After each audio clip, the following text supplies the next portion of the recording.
아주 오랜 옛날 어느 깊은 산골 마을에 사람의 발길이 뜸한 산길을 거친 행색의 두 사내가 걸어가고 있었습니다.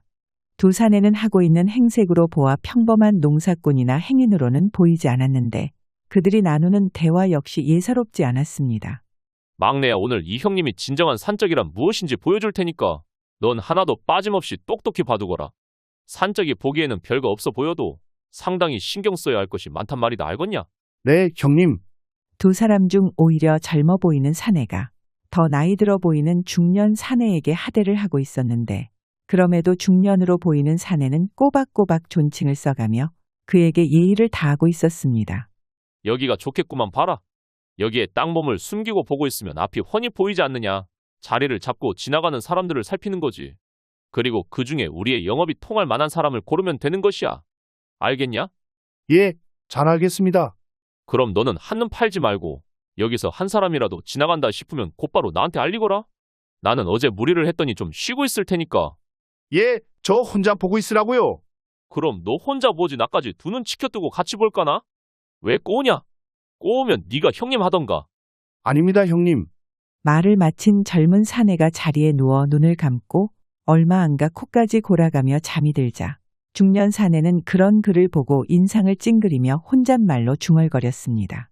나이도 어린 놈이 꼬박꼬박 형님이라고 불러주니까 내가 우습게 보이나 보지. 두고 보자 이놈아. 언젠가 내 버르장 머리를 고쳐줄 때가 있을 테니. 화를 삭히며 투덜거리는 중년 사내가 한참이나 앞을 보며 지나가는 사람이 있나 살펴보고 있었지만 오랜 시간이 지나도록 사람은커녕 산짐승 하나 보이지 않자 중년 사내는 몰려오는 졸음을 참지 못하고 꾸벅꾸벅 졸기 시작했습니다.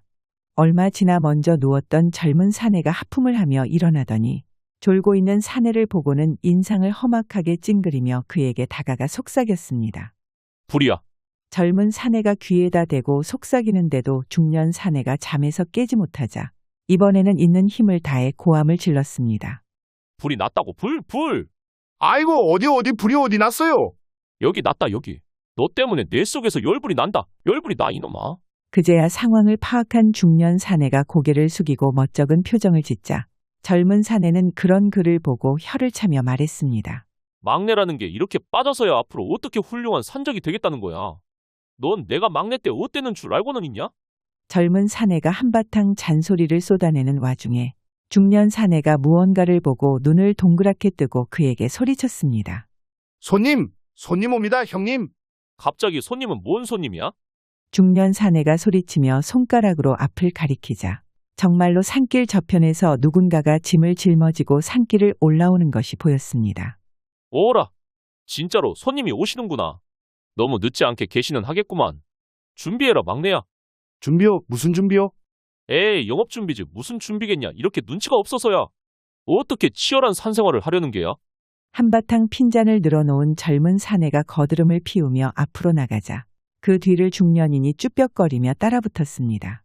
그들이 앞으로 걸어가며 산길을 올라오는 이를 살펴보자 머리가 하얗게 센 늙은 노인이 등에는 커다란 짐을 짊어지고 무엇이 그리 좋은지 연신 콧노래를 흥얼거리며 산길을 올라오고 있었습니다. 안녕하십니까, 어르신. 어딜 가시는데 그렇게 큰 짐을 짊어지고 가셔요? 젊은 사내가 변죽 좋게 노인에게 웃음을 띠며 인사하자 노인이 그를 보더니 의아한 표정으로 물었습니다. 처음 보는 젊은인데 날 아시는가? 저도 오늘 어르신을 처음 뵙는데 워낙 인상이 좋으셔서 꼭 돌아가신 저희 아버지를 뵙는 줄 알았습니다요. 그건 그렇고 날도 이렇게 더운데 뭘 그렇게 큰 짐을 짊어지고 가셔요? 젊은 사내의 말처럼 노인의 등에는 커다란 짐을 짊어지고 있었는데 무더운 초여름 날씨에 큰 짐을 지고 산길을 올라온 사람치고는 이상하게도 땀 하나 흘리지 않고 있었습니다. 이거 별건 아니고 우리 마누라하고 둘이 있으니까 심심해서 재미난 게 없나 하고 찾아보다 이게 있길래 집에 가져가는 게야. 그러시군요. 재미난 거면 뭐 귀한 건가 봅니다. 귀한 거냐고. 뭐 귀하다면 그럴 수도 있고 아닐 수도 있고 내가 이걸 구하느라고 꽤 애먹긴 했지. 아이고, 그렇게 힘들게 구하셔서 집에까지 가져가시려면 보통 힘에 붙이는 게 아니실 텐데 제가 좀 도와드리고 싶네요. 젊은 사내가 노인의 비위를 맞추며 말하자 노인은 그런 그가 마음에 드는지 얼굴 가득 웃음을 지으며 말했습니다. 젊은이가 아주 예의가 바르구만. 그건 그렇고 이걸 오래 메고 왔더니 어깨가 뻐근하긴 하네. 노인이 말을 하며 등에 진 짐을 바닥에 내려놓자 순간 쿵하는 소리가 크게 울려왔습니다. 헉, 뭡니까? 이게 뭔데 이렇게 무거운 거예요? 왜 궁금한가? 자네가 궁금해하니까 내가 한번 보여줄게. 이게 뭐냐면 노인이 짐을 싼 보자기를 풀러보자 그 안에서 나온 건 다름 아닌 그 크기가 절구통만한 바윗돌이었습니다. 어때 맨들맨들하니 잘생겼지. 이걸 구하느라고 아침부터 한참을 돌아다녔네 그려. 순간 노인의 말에 젊은 사내의 얼굴이 사색이 되었고 뒤에서 구경만 하던 중년 사내 역시 입을 딱 벌리며 다물지 못하였습니다. 이걸 들고 밑에서부터 산길을 올라오셨다고요? 아니 이 산에서 구한 게 아니고 저 너머 산에서 구했으니까 두 고개 정도는 넘어왔지. 그 말을 들은 두 사내는 더 이상 자신들이 영업을 할 수 없다는 생각이 동시에 들어 서로 눈을 마주치며 귀신을 본 것 같은 표정을 지었습니다. 아, 맞다. 이런 내 정신 좀 봐라. 막내야, 큰 형님이 시키신 일을 깜빡하고 있었네. 큰 형님이요? 그래, 지금 이러고 있을 때가 아니지. 어르신, 그럼 살펴가십시오. 전 갑자기 급한 일이 생겨서 가봐야 쓰겠네요. 왜 벌써 가려고? 예, 어르신 살펴가시고요. 기회가 되면 다음에. 아니, 그냥 조심히 가십시오. 노인에게 인사를 마친 젊은 사내가 뒤도 안 보고 꽁지 빠지게 달아나자 중년 사내 역시 그의 뒤를 따라 정신없이 도망쳐야 했습니다. 두 사람이 한참을 달려 노인이 안 보이는 곳에 이르자 거친 숨을 고르며 그 자리에 주저앉아 버렸습니다. 야, 막내야, 내가 뭐라고 했냐? 훌륭한 산적이 되려면 영업할 사람을 잘 골라야 된다고 했지. 제가 뭘 잘못했다고 그러세요? 아, 됐어. 그냥 다른 동네로 가서 처음부터 다시 하자. 젊은 사내가 투덜거리며 산길을 걸어가자 그 뒤를 중년 사내가 불만 가득한 얼굴로 뒤따랐습니다. 두 사람이 한참을 걸어 산 밑으로 내려왔을 쯤 어디선가 쿵쿵 울리는 소리가 크게 들려왔습니다. 이게 뭔 소리냐? 글쎄요. 뭔 소리인지는 몰라도 근처에 사람이 사나 본데요. 한번 가볼까요, 형님? 그래, 한번 가보기나 하자. 그들은 소리가 나는 곳을 찾아 한참을 걸어가자 산 밑에 허름한 초가집 한 채가 나왔습니다. 그들이 초가집에 다가가 집 안을 살펴보는데 키가 8척이나 돼 보이는 머리가 하얗게 샌 노파가 절구를 찍고 있었습니다.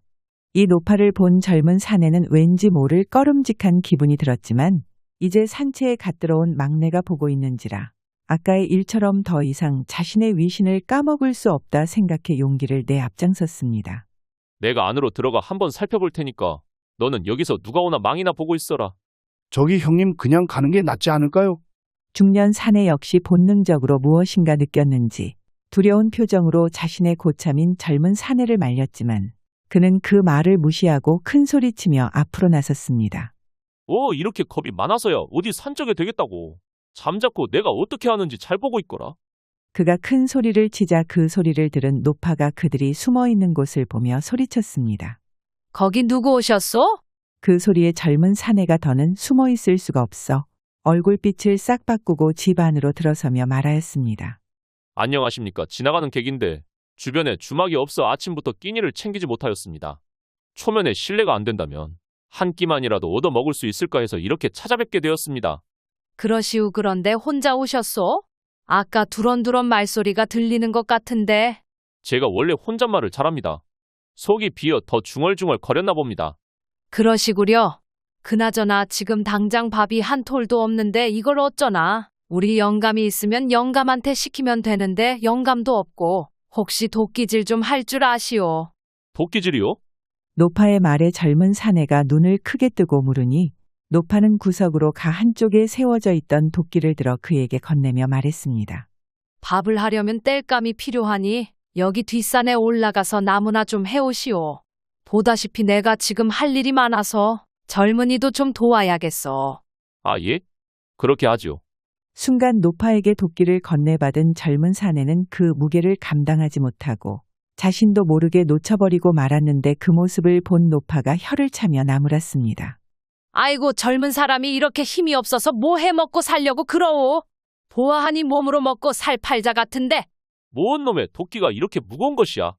노파의 말에 자존심이 상했는지 젊은 사내가 젖먹던 힘까지 짜내어 도끼를 들고서 노파에게 말했습니다. 도끼가 꽤나 무겁네요. 뭐 다른 도끼보다는 조금 더 나가긴 하는데 나무 패는 데는 그보다 좋은 게 없다오. 나무는 적당히 해오시오. 시장하실 텐데 내 저녁 준비를 해놓을 테니.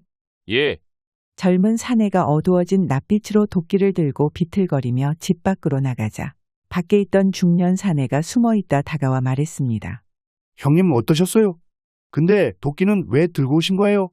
중년 사내의 물음에 그는 들고 있던 도끼를 끙끙거리며 바닥에 내려놓고 말했습니다. 막내야 산채로 돌아가자. 산채에 이대로 돌아가자고요. 그래, 오늘은 일진이 영 사납구나. 산채에 가 며칠 있다 다시 나오자. 그랬다간 큰형님한테 혼나지 않을까요? 차라리 큰형님한테 혼나는 게 더 낫지 싶다. 그 말을 끝으로 젊은 사내가 산 위로 걸음을 옮겼고 중년 사내 역시 어깨를 늘어뜨린 채 그 뒤를 힘없이 따라갔습니다. 잠시 뒤 누군가 초가집으로 가까이 다가오더니 바닥에 떨어진 도끼를 보고 말하였습니다. 아니 내 도끼는 왜 여기에 팽개쳐 놓은 것이야? 알고 보니 그 사람은 사내들이 산 위에서 만났던 노인이었는데 노인이 떨어진 도끼를 집어들고 안으로 들어서며 소리쳤습니다. 나왔소. 오셨소? 그래도 뭘 들고 온 거 보니 마음에 드는 게 있었나 보네요. 딱 마음에 드는 걸 구했지. 그런데 내 도끼는 왜 밖에다 팽개쳐 놓은 거요? 아니 도끼가 밖에 있었어요. 담벼락 옆에 떨어져 있더구려. 이런 얼빠진 놈을 봤나? 그것 좀 시켰더니 그냥 내빼버렸구만. 누굴 말하는 거요? 누가 왔었어? 아니 어떤 얼빠진 놈이 와서 밥을 달라길래 나무 좀 해오라고 시켰더니 그냥 내빼버렸네요. 뭐 그런 사람이 다 있어. 오다 내가 만난 젊은이랑 영 딴판이구먼. 영감도 누굴 만나고 오셨어? 저기 고갯마루에서 웬 젊은이를 만났는데 어찌나 예의 바르고 착하던지. 급하게 가지만 않았으면 집에 데려와 저녁이라도 한 끼 먹으려고 했다오. 그렇게 착한 젊은이가 다 있었어요. 그나저나 내 구해온 걸 한번 보시오. 노인이 짊어지고 온 짐 보따리를 풀어 그 큰 바윗돌을 보여주자 그것을 본 할머니가 웃으며 그 바윗돌을 들어올렸습니다. 아이고 그놈 참 잘도 생겼다. 아니 이렇게 좋은 걸 어디서 구하셨어? 이 녀석 구하느라고 한참을 돌아다녔지 뭐요. 그럼 한번 이 녀석으로 놀아봅시다. 말을 마친 두 사람이 그 큰 바윗돌을 서로 발로 차기 시작하자 바위를 찰 때마다 쿵쿵 울리는 소리가 온 사방으로 퍼져나갔습니다. 형님 이게 무슨 소리지요? 막내야 관심 끄고 가던 길이 나가자. 앞으로 이 동네는 얼씬도 하지 않는 게 우리 신상에 좋을 듯 싶다. 두 노부부의 놀이는 해질녘까지 계속되었는데 아랫마을에 사는 사람들은 산이 무너질 것 같은 큰 소리에도 누구 한 사람 노부부에게 찾아와 따지는 이가 하나도 없었습니다. 이 괴상한 노부부는 장시성의 할아버지와 김시성의 할머니였는데 이 두 사람이 언제부터 이런 괴력을 지녔는지는 알 수 없었지만 이 노부부 덕에 마을에 도둑이나 거친 이들이 들었다가 두 사람에게 혼쭐이 난 이후로 이 근방은 평화롭고 살기 좋은 마을이 되었습니다. 장노인은 이 근처의 강에서 뱃사공을 하며 그 수입으로 두 사람이 근근히 먹고 살았는데 가끔 보통 사람이라면 생각도 못할 일을 벌여 주변 사람을 기겁하게 만들었습니다. 그리하여 주변 사람들은 노부부의 비위를 맞추며 때로는 두 사람의 도움을 받기도 하며 어울려 살아갔습니다.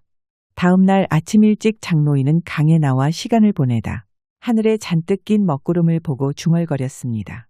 비구름이 잔뜩 몰려오는 게 점심때면 한바탕 쏟아지겠구먼. 장노인이 혼자 중얼거리고 있을 때 장정 두 명이 배로 다가오더니 장노인을 보며 물었습니다. 어르신 강을 건널 수 있겠습니까? 어서 오시오. 안 그래도 비가 쏟아져 내릴 것 같은데 강을 건너려면 지금 건너야 돼요. 그럼 저희 두 사람을 저 강 건너까지 태워주시지요. 그럽시다. 얼른 타시오. 장노인이 두 사람을 태우고 강을 건너기 시작하자 노를 젓는 장노인의 모습을 보고 장정 중 한 명이 말하였습니다. 어르신 힘이 아주 넘치십니다. 제가 뱃사공을 많이 봤지만 어르신처럼 빨리 배를 모는 사람은 처음 봅니다. 그렇소. 내가 나이는 좀 들었어도 아직 기운은 남 못지않게 쓸 수 있소이다.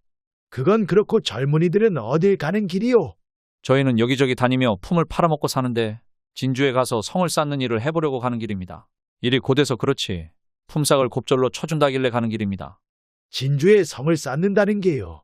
네, 성을 어찌나 크게 짓는지 일손이 모자라 사람을 많이 구한다고 하더라고요. 그럼 꽤나 볼만하겠구려. 그렇겠죠. 어르신도 나중에 구경이나 한번 가보시죠. 두 사람이 대화를 하던 와중에 어느새 배는 강을 건너 맞은편 나루에 도착할 쯤 갑자기 빗방울이 떨어져 내리기 시작하더니 어느새 장대비가 되어 쏟아져 내렸습니다. 아이고 난리 났네. 아직 갈 길이 먼데 비가 이렇게 쏟아져서 어떻게 길을 가야 하나? 어르신 이 근처에 비를 피할 만한 곳이 있습니까? 이 근처라고 해봐야 인가 외에는 주막 하나 없소. 그러지 말고 우리 집이 저 산 밑에 있으니 누추하더라도 우리 집에 가서 비를 피했다 가시오. 내 손님인데 내가 그냥 보낼 수야 없지. 아이고 그래만 주신다면 감사하죠. 잠깐 뒤로 나와 기다리시오. 이대로 비를 맞으며 갈 순 없지 않소. 네. 장노인의 말에 두 사람이 물러서자 으차, 장노인이 배를 물에서 끌어올리더니 그대로 뒤집어 자신의 머리 위로 들어 올렸습니다. 그 모습을 지켜보던 두 사람은 순간 입이 떡 벌어져 다물지 못하고 있었는데 자신들이 지금 무엇을 보고 있는지 눈으로 보고도 믿지 못하였습니다. 뭐 하시오. 비를 계속 맞고 있을게요. 얼른 내 뒤로 와서 배 밑으로 들어오시오. 네. 두 사람은 서로 눈치를 보다 쭈뼛거리며 배 밑으로 들어와 배를 거꾸로 들고 있는 장노인을 보며 그를 마치 도깨비 보듯 안절부절 못했습니다. 그나마 비가 오기 전에 강을 건너 운이 좋았구려. 예. 모두 어르신 덕분입니다. 우리 집까지는 꽤 걸리니 이렇게라도 비를 피해서 갑시다. 이렇게 희한한 모습으로 세 사람이 한참 걸어나자 거친 물살이 흐르는 곳에 이르렀는데 그때 누군가가 물살 속에서 바위를 들어 옮기는 모습이 보였습니다. 아니 저건 우리 마누라 같은데 손님들 저기 나무 밑에서 잠시만 비를 피하고 계시오. 네. 장노인이 두 사람을 두고 물살 가까이 다가가 보자 김 할머니가 거친 물살 속에서 바위를 나란히 놓고 있는 것이 사람이 건널 수 있는 징검다리를 만드는 것 같았습니다. 할멈 거기서 뭐 하는 거요? 보면 몰라요. 다리를 놓고 있잖아요. 계속 보고만 있지 말고 저기 바위라도 좀 날라와요. 거참 일을 만드는구만. 일을 만들어. 투덜거리면서도 장노인이 근처의 바위를 들어다 할머니와 같이 징검다리를 놓았고 한참이 지나자 사람이 다닐 만한 다리가 완성이 되었습니다. 속고까지 다 젖어버렸네. 아이구야. 그러게 왜 일을 만들어 사서 고생하는 게요? 우리가 안 하면 누가 해요. 이렇게라도 해야 사람들이 건너다니지. 앞으로 장마철이라 비가 계속 내릴 것인데. 아무튼 고생했어. 저기 손님들도 있으니까 어서 집으로 가십시다. 두 사람이 아까부터 일하는 모습을 지켜보던 두 장정은 두 노인이 자신들에게 다가오자 얼굴이 사색이 되어 낮은 소리로 말하였습니다. 어찌할까 지금이라도 도망쳐야 되는 거 아니오. 이 사람아 이 빗속에서 어디로 도망치나 이미 강까지 건넌 마당에. 우리가 크게 잘못한 것이 없으니 그냥 아무 소리 하지 말고 예예만 하고 있으라고. 가까이 다가온 장노인이 퍼렇게 질린 두 사람을 보고 말하였습니다. 오래 기다리셨소? 우리 할멈하고 다리를 놓느라 시간이 좀 걸렸는데 어서 집으로 가십시다. 예. 예. 그렇게 두 사람을 데리고 자신의 집으로 간 노부부는 그들에게 점심을 대접하고 비가 그치지 않으면 하룻밤 머물다 가라고 권했지만 두 사람은 부득불 그 청을 마다하고 쏟아지는 빗줄기를 맞으며 길을 떠났습니다. 거참 뭐가 그렇게 급하다고 이 날씨에 길을 떠나나? 그러게나요. 아무리 돈벌이가 급해도 그렇지. 이 비를 맞고 가다 곧불이라도 걸리면 어쩌려고 그런데요. 떠나는 두 사람을 보며 노부부가 걱정스러운 듯 말하였지만 그들의 집을 벗어난 두 장정은 마치 저승에 갔다 살아 돌아온 기분이었습니다. 이봐 우리가 오늘 본 게 모두 헛것은 아니었겠지. 조용히 말하라고. 아직 저기 서서 우리를 쳐다보고 있으니까. 빗소리 때문에 안 들릴 텐데. 그걸 어찌 알아. 일단 빨리 가기나 하자고. 그날 저녁 두 부부는 낮에 장정에게 들었던 말을 나누며 장마가 끝나는 대로 진주 성을 쌓는 곳에 가 구경을 해보기로 하였습니다. 며칠이 지난 후 두 노부부는 짐을 쌓아 진주 성 구경을 하기 위해 집을 나섰습니다. 그렇게 두 사람이 한참을 걸어 진주에 도착할 때쯤 때마침 진주 목사는 성의 축성을 독려하기 위하여 성 주변을 둘러보고 있었습니다. 두 노부부가 넋을 놓은 채 커다란 성을 쌓는 모습을 구경하고 있으니 그런 순박해 보이는 그들의 모습을 본 진주 목사가 가까이 다가와 말했습니다. 두 분은 어디에서 오셨소? 그의 말에 부부가 돌아보자 한눈에 보기에도 높은 관직에 있는 사람임을 알아차리고 장노인이 말하였습니다. 우리야 시골 사는 노인들이지요. 소문에 진주성을 어마어마하게 쌓는다는 이야기를 듣고 구경이나 한번 할까 하고 와봤소이다. 그래, 직접 보니까 어떠하십니까? 듣던 것보다 더 어마어마하구려. 이렇게 직접 눈으로 보니 우리도 한번 거들어주고 싶다는 생각이 드는구려. 장로인의 말에 진주 목사는 언뜻 장난기가 발동해 웃으며 말했습니다. 두 분이 도와주신다면 어떤 도움을 주실 수 있으신지요? 우리 부부가 다른 건 몰라도 힘쓰는 거 하나는 자신 있다오. 아마 저기서 일하는 저 장정들보다는 우리 부부가 훨씬 많은 일을 할 수 있을게요. 이 말을 들은 진주 목사는 자신이 생각했던 것과는 다르게 뜻밖의 말을 노인이 하자 은근 호기심이 일어났습니다. 나이도 많으신 분들께서 젊은이도 하기 힘든 일을 하실 수 있으시겠습니까? 물론이요. 나는 내 입으로 지키지 못할 말은 하지 않는다오. 나와 우리 할멈이 나서면 저들이 하는 일보다는 곱절은 할 수 있을게요. 이 소리에 진주 목사뿐 아니라 주변에 있던 다른 관리들도 실소를 하고 말았는데 그래도 목사는 장로인의 말을 짐짓 관대하게 받아들이며 말하였습니다. 그러시면 두 분도 도움을 보태주십시오. 마침 성문 앞에 쌓을 돌을 구하지 못해 애를 먹고 있었는데 그것을 구해다 주실 수 있으십니까? 물론이요. 그런 돌이라면 어디 있는지 내 아주 잘 알고 있소이다. 높으신 양반께서 우리한테 이렇게까지 부탁하는데 내 아주 좋은 돌을 한번 구해오리다. 그 길로 두 노부부는 자신들이 왔던 길을 되돌아가 좋은 돌을 구하기 위해 온 산을 헤매고 돌아다녔습니다. 그렇게 두 노부부가 온갖 고생을 하며 찾아다녀 질 좋은 돌을 구할 수 있었지만 천하장사도 울고 갈 정도로 힘 좋은 두 사람도 지쳐버려 고생이 이만저만이 아니었습니다. 아이고 힘들다. 영감 이 정도면 되지 않았어요. 그러게나 이 정도면 충분할 듯 싶소. 그나저나 이렇게 많은 돌을 다 들고 갈 수는 없으니 어디 가서 수레라도 구해와야겠소. 그럼 영감이 후딱 다녀오시오. 나는 지쳐 좀 쉬어야겠어요. 장로인은 혼자 마을로 내려가 수소문한 끝에 수레를 구해올 수 있었고 그 많은 돌들을 실은 뒤 장로인이 수레를 끌며 진주성을 향해 출발하였습니다. 그렇듯 두 부부가 온갖 고생을 해가며 진주성 가까이 왔을 무렵 두 사람은 지칠 대로 지쳐버려 근처 주막에 들려 잠시 쉬어가게 되었습니다. 아이고 시원하다. 역시 여름에는 탁주가 제일이로구만. 어디 나도 한 잔 줘보시구려. 두 부부가 땀을 식히며 술을 한 잔씩 마시고 있을 때 그들 옆에 있던 장사꾼들이 하는 소리에 귀가 번쩍 뜨였습니다. 그 크기가 얼마나 어마어마한지 한양에 있는 성 못지 않더라니깐. 그래, 나도 바쁜 일만 아니면 며칠 쉬었다. 진주성에 들러 잔치를 보고 갔으면 딱인데 아쉽구만. 먹고 사는 게 우선인데 어쩌겠나? 그래도 진주성을 만들고 성대하게 하는 잔치라 볼 것은 엄청나겠어. 두 사람이 신나게 떠들고 있을 무렵 장로인이 불쑥 그들의 대화에 끼어들었습니다.